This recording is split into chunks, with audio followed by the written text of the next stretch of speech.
Salut à tous, c'est Florian d'IT Connect. Aujourd'hui, je vais vous expliquer comment activer et configurer BitLocker sur des appareils Windows 10 ou Windows 11 à l'aide d'une stratégie Microsoft Intune, ce qui va nous permettre d'automatiser le déploiement de la fonctionnalité BitLocker dont l'objectif est de chiffrer les disques des ordinateurs, c'est-à-dire qu'on va pouvoir chiffrer le disque où le système d'exploitation Windows est installé, ce qui va permettre de protéger les données qui sont stockées sur ce disque, mais on va pouvoir aussi faire en sorte de chiffrer les autres disques et aussi de préparer la configuration pour permettre éventuellement de chiffrer des périphériques de stockage amovibles. Alors dans la première partie de la vidéo, je vais évoquer les différents prérequis puisque notre objectif aujourd'hui, ça va être de mettre en place BitLocker de manière à l'activer, le configurer de manière automatique et silencieuse, c'est-à-dire qu'il n'y aura aucune interaction à prévoir de la part de vos utilisateurs. Donc il y aura la partie prérequis et puis après nous partirons dans une phase de démo où l'on va configurer pas à pas la stratégie et puis nous verrons ce que ça donne en pratique sur une machine Windows 11. Alors si le programme vous plaît, bien n'hésitez pas à regarder la suite de la vidéo, mais avant cela pensez à vous abonner à la chaîne YouTube IT Connect. Commençons par évoquer les prérequis que vous pouvez retrouver également sur le site officiel de Microsoft. Alors tout d'abord, en ce qui concerne la version de Windows, alors, il faudra soit du Windows 10 version 18.03 ou version 18.09 au supérieur ou du Windows 11.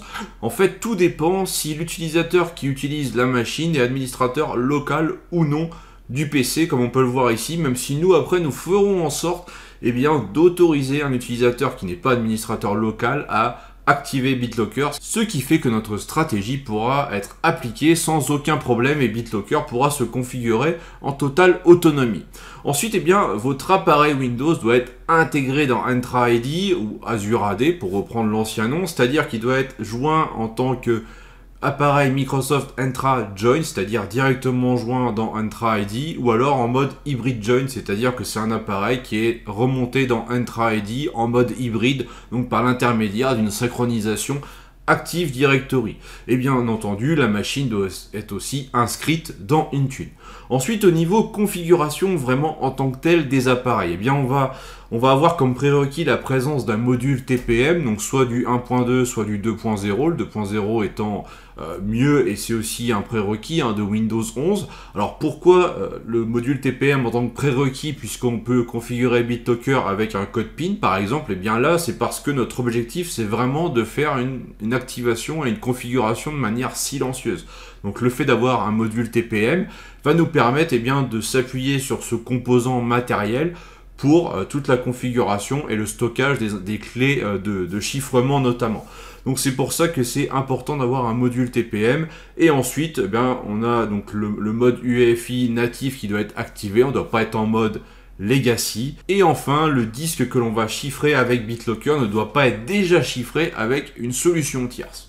Donc voilà pour les prérequis. Je vous mettrai dans la description de la vidéo différents liens, dont le lien vers la documentation Microsoft, puisque au-delà de présenter les prérequis, ça va aussi vous permettre d'obtenir des informations détaillées supplémentaires par rapport aux paramètres de stratégie que l'on va configurer dès maintenant. Me voici connecté sur le portail d'administration Microsoft Intune. Pour configurer BitLocker avec Intune, nous avons deux possibilités. Alors soit on va dans la partie appareil, configuration, on crée une nouvelle stratégie ici, et au niveau de la plateforme, on prend Windows 10, on prend le modèle ensuite qui s'appelle Endpoint Protection. Donc ça c'est la première méthode, mais ce n'est pas celle qui est recommandée. Celle qui est recommandée, c'est d'aller dans sécurité du point de terminaison et dans chiffrement de disque. Et là nous allons pouvoir créer une nouvelle stratégie. On va ensuite choisir la plateforme Windows 10 et ultérieur, et on va sélectionner le profil BitLocker. On va ensuite faire créer.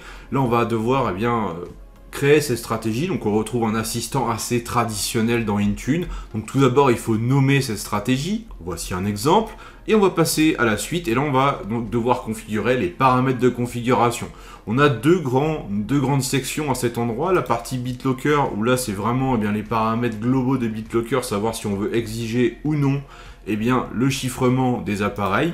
Et ensuite dans modèle d'administration, ce sont un ensemble de paramètres, on va voir qu'il y en a vraiment beaucoup, qui vont nous permettre de configurer les algorithmes de chiffrement pour BitLocker, mais aussi de configurer BitLocker d'une certaine manière pour les lecteurs du système d'exploitation, pour les lecteurs fixes et pour les lecteurs amovibles. Donc vraiment pour les différents types de disques en fait. Donc nous on va passer l'ensemble de ces paramètres en revue de manière à pouvoir configurer BitLocker. Donc on va commencer tout d'abord par la partie BitLocker qui est ici. Exiger le chiffrement des appareils, donc là on va l'activer, puisque notre objectif nous c'est vraiment de forcer, d'activer, de configurer BitLocker sur les appareils que l'on va cibler avec cette stratégie par la suite. Puis nous allons ici désactiver les notifications qui sont évoquées là, de manière à pouvoir activer ce paramètre important, autoriser le chiffrement utilisateur standard, ce qui veut dire qu'un utilisateur qui n'est pas administrateur pourra chiffrer le disque, donc ce qui va faire que notre configuration va pouvoir fonctionner de manière automatique, même si l'utilisateur n'est pas administrateur de son appareil. Donc ça c'est un petit détail qui a son importance, et on a un autre paramètre qui nous permet éventuellement de définir comment on veut configurer la rotation du mot de passe de récupération au niveau de cet appareil. Nous allons le laisser en non configuré, ce qui veut dire que il y aura déjà une rotation qui sera faite pour les appareils qui sont joints directement dans Entra ID, mais aussi pour les appareils en hybride. Voilà pour cette première partie que l'on va replier. On va passer maintenant sur la partie modèle d'administration. Nous allons passer en revue l'ensemble des paramètres dans l'ordre. Déjà au tout début, on nous propose de configurer les différents algorithmes de chiffrement. Donc ici, on va faire activer, ce qui va nous permettre de choisir donc la méthode de chiffrement pour les lecteurs fixes, pour les lecteurs amovibles et pour les lecteurs du système d'exploitation. Alors, que va-t-on choisir ici? En fait, Microsoft nous recommande l'XTS AES pour les lecteurs fixes et du système d'exploitation, donc on pourra passer sur le 256 bits comme ceci, et pour les lecteurs amovibles, on reste sur de l'AES CBC, que l'on va quand même pouvoir passer en 256 bits également. Voilà. Une fois qu'on a fait ça, on va pouvoir passer à la suite des paramètres. Alors, lecteur des systèmes d'exploitation, on nous dit est-ce qu'on veut activer le chiffrement sur les lecteurs de type Operating System, donc système d'exploitation, donc on va activer ça. Quel type de chiffrement on veut utiliser? Alors, soit on est sur le chiffrement complet, c'est-à-dire que BitLocker va chiffrer dès le départ l'intégralité du disque, ou soit on va chiffrer uniquement l'espace disque utilisé. Donc nous on va prendre cette méthode-là, en gros c'est plus rapide, ce qui veut dire qu'on va chiffrer uniquement l'espace disque qui est déjà consommé sur chaque appareil et pas forcément le disque complet, parce que si on prend le disque complet, ça va être beaucoup plus long dès le départ, même s'il y a très peu de données sur le disque. Donc il vaut mieux prendre ça, et les données seront chiffrées au fur et à mesure. Nous allons ensuite activer ce paramètre de manière à pouvoir configurer le TPM comme un prérequis. Nous, on veut vraiment que le TPM soit un prérequis pour que ce soit fait de manière automatique et silencieuse, j'insiste là-dessus. Là, ensuite, on a donc la possibilité de configurer une clé de démarrage ou un code PIN. Donc là, nous, on va ne pas autoriser ça, toujours dans cet objectif d'avoir une configuration automatique et silencieuse, puisque si on autorise la création d'un code PIN, ça veut dire que l'utilisateur au niveau de son appareil va devoir choisir un code PIN. Donc ça implique une interaction de la part de l'utilisateur, et ce n'est pas ce qu'on souhaite. Nous on veut s'appuyer sur le TPM. Donc ici on va pareil désactiver ce paramètre, et également celui-ci, la startup key, en fait c'est une clé USB qui contient les informations pour déverrouiller le lecteur et qu'on doit donc connecter à l'appareil. Nous on veut pas ça, on est focus sur la puce TPM. Voilà, on va laisser ça pour le reste. Tous ces paramètres là c'est pareil, on va les laisser de côté, puisque en fait c'est lié notamment à la partie code PIN que nous on a désactivé. Nous allons maintenant donc nous intéresser à ce paramètre, donc je vais descendre un petit peu et on va donc activer ce paramètre pour avoir accès à des informations supplémentaires. Donc là on va en fait ça permet de cacher les options de récupération lorsque on va initialiser l'assistant de BitLocker, donc ça permet de masquer l'étape. De toute façon tout sera automatique. Et on va surtout cocher cette option, puisque ça permet de dire qu'on va d'abord générer les clés BitLocker, envoyer la clé de récupération dans Entra ID ou l'Active Directory, et une fois qu'on a validé cette opération là, donc c'est Windows qui va s'occuper de tout ça, et bien à partir de là on active le chiffrement BitLocker sur la machine, ce qui fait que le chiffrement BitLocker est activé sur la machine qu'à partir du moment où les informations de récupération ont été sauvegardées dans votre service de gestion des identités. Donc là, on va prendre ça, on va ensuite descendre, et on va bien sûr cocher cette option-là pour lui dire de sauvegarder les informations de récupération dans le service des identités. C'est logique par rapport à ce qu'on a configuré avant. On va ensuite bien sauvegarder à la fois la clé de récupération et ce qu'ils appellent le key package, c'est-à-dire en fait c'est un ensemble d'informations qui pourront nous être utiles si jamais on a un disque BitLocker qui est corrompu, ça facilitera la récupération des données. Donc on va vraiment stocker tout ça, comme on le voit, comme je l'ai pris ici, et cette clé de récupération sera sous la forme d'un code en fait de 48 chiffres. Donc on va bien laisser cette option là. Ensuite on va passer à la suite et donc on va devoir s'intéresser au lecteur de données fixes. Alors on pourrait même arrêter la configuration ici si on veut simplement s'intéresser au lecteur de système d'exploitation. Mais si on veut gérer les autres types de lecteurs et avoir une configuration homogène pour tous les types de lecteurs sur nos appareils Windows, eh bien ça peut être intéressant de tout configurer. Donc là on peut activer ça, donc pour les lecteurs de données fixes. On va prendre ce mode de chiffrement là, en fait on va retrouver les paramètres qu'on a déjà configurés avant, même si on a moins pour ces types de lecteurs là, mais on va retrouver ces paramètres là et on va avoir la même logique. Donc on va sauvegarder, activer BitLocker que quand la clé sera déjà sauvegardée dans l'AD. Ici on va sauvegarder tout. La clé de récupération qui sera composée de 48 chiffres. Et ensuite, on va sauvegarder la clé BitLocker, on va activer ça aussi. Et on va, cette option-là, on va la désactiver, puisqu'en fait, si on l'active, ça veut dire que sur les lecteurs fixes où BitLocker n'est pas activé, on est systématiquement en lecture seule. Donc c'est pas forcément ce que l'on souhaite, c'est pas parce qu'un lecteur n'est pas chiffré qu'on va bloquer l'accès, mais en tout cas, c'est ce paramètre qui permet de gérer ce comportement-là. Et on va faire la même chose pour les lecteurs de données amovibles, donc on va se mettre ici en activé. Et nous allons faire la même chose pour les lecteurs de données amovibles, donc on va passer ici sur activer. Là on nous dit si on veut autoriser les utilisateurs à suspendre ou à désactiver le chiffrement sur les périphériques de stockage amovibles. Donc là, on ne va pas activer ce paramètre, mais par contre on peut autoriser les utilisateurs à activer le chiffrement sur une clé USB par exemple à l'aide de BitLocker. Là on va faire Enable et on va ensuite donc du coup reprendre cette option là. Et voilà, donc là on n'a pas sur la partie lecteur de données amovible tout ce qui est sauvegarde de la clé de récupération dans l'Active Directory, etc. Et on retrouve enfin un dernier paramètre qui nous dit si on veut refuser l'accès en lecture-écriture sur les périphériques amovibles où BitLocker n'est pas activé. Donc là, on peut désactiver ce paramètre-là. Voilà, nous venons de configurer l'ensemble des paramètres pour BitLocker dans nos stratégies. Donc on va faire suivant. On arrive sur la partie balise détendue. On va passer sur affectation. Là, on va sélectionner un groupe sur lequel on veut appliquer cette stratégie. Moi, j'ai un groupe qui s'appelle PC Windows BitLocker qui va me permettre déjà de tester cette stratégie avant de la déployer de manière plus massive, même si là, c'est un lab, donc je peux me permettre de faire différents tests. Mais vraiment, je vous encourage déjà, vous, de votre côté, à cibler un groupe avec quelques appareils pour tester votre configuration. En fait, vous faites suivant. Voilà, on arrive à la fin, on peut réviser la configuration et on va faire créer. Donc là, la stratégie BitLocker a été créée, bien dans la partie sécurité du point de terminaison, chiffrement de disque. Donc maintenant, la suite, ça va être de tester sur un poste de travail. Me voici connecté sur un poste de travail Windows 11 et on peut voir que BitLocker n'est pas activé pour l'instant sur le lecteur C où le système d'exploitation est installé. Il n'y a pas de lecteur de données fixe, il n'y a pas de lecteur de données amovible sur cette machine. Alors c'est une machine virtuelle. Donc ce que je vais faire, c'est rafraîchir, synchroniser ma machine avec Intune pour récupérer ma nouvelle stratégie liée à BitLocker et on va voir ensuite ce qui va se passer. Voilà, donc j'ai redémarré la machine après avoir rafraîchi les stratégies.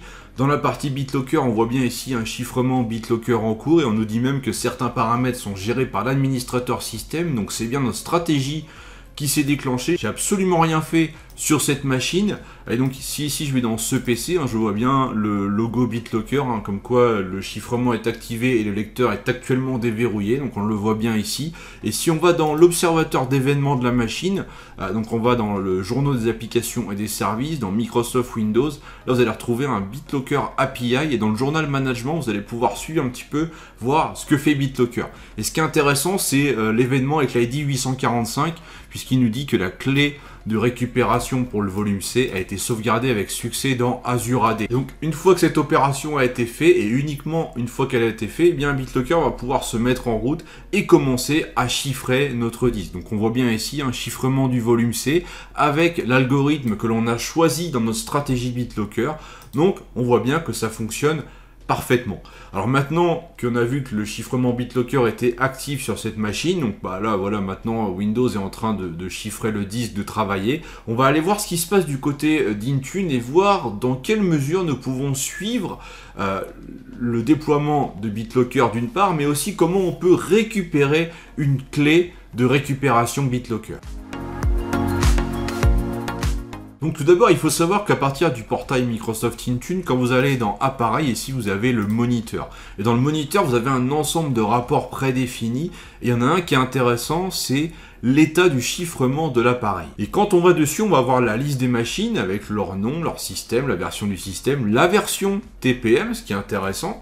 La préparation du chiffrement, donc là, ça indique si la machine est prête ou non à être chiffrée avec BitLocker. Ça ne veut pas dire qu'elle a été chiffrée. D'ailleurs, on voit bien ici, état du chiffrement non chiffré. Donc ça, c'est une page que j'avais chargée avant d'appliquer la stratégie.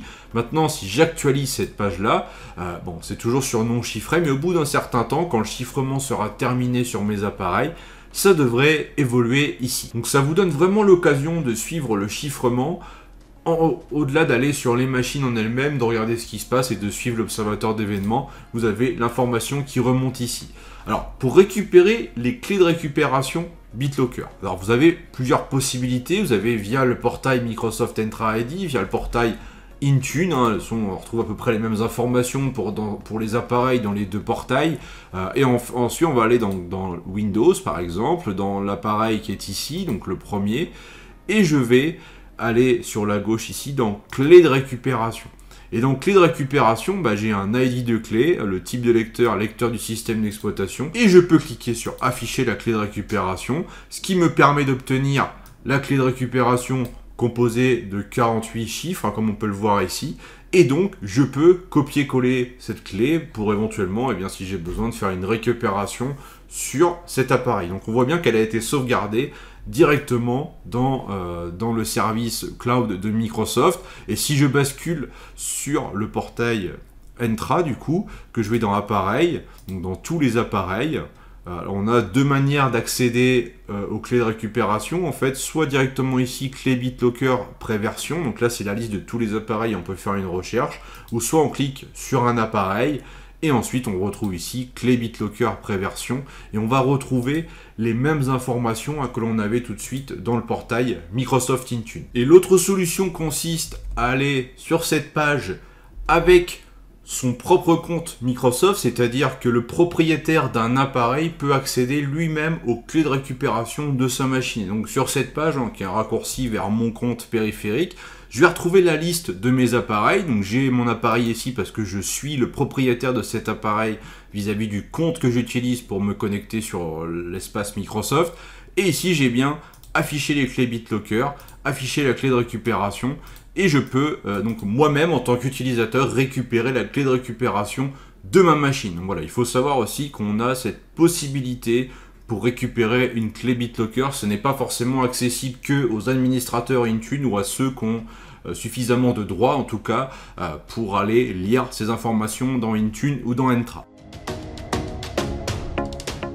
Voilà, cette vidéo touche à sa fin. Nous venons de voir comment activer et configurer BitLocker sur des appareils Windows de façon totalement silencieuse pour les utilisateurs. C'est-à-dire qu'en configurant cette stratégie à destination de Windows 10 et Windows 11, vous allez pouvoir automatiser le déploiement de BitLocker pour chiffrer les disques de vos appareils.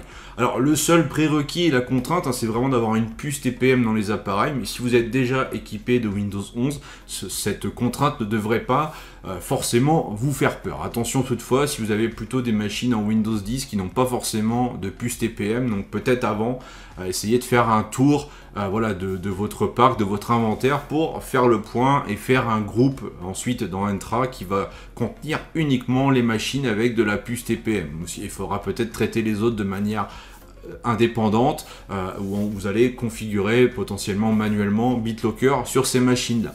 Malheureusement, il n'y a pas de façon très simple, on va dire, pour faire un groupe dynamique ou un groupe dans Entra avec uniquement les machines qui ont des puces TPM. Il y a probablement des possibilités, mais pas de façon simple avec quelques clics via le portail Intune ni même avec celui de Entra.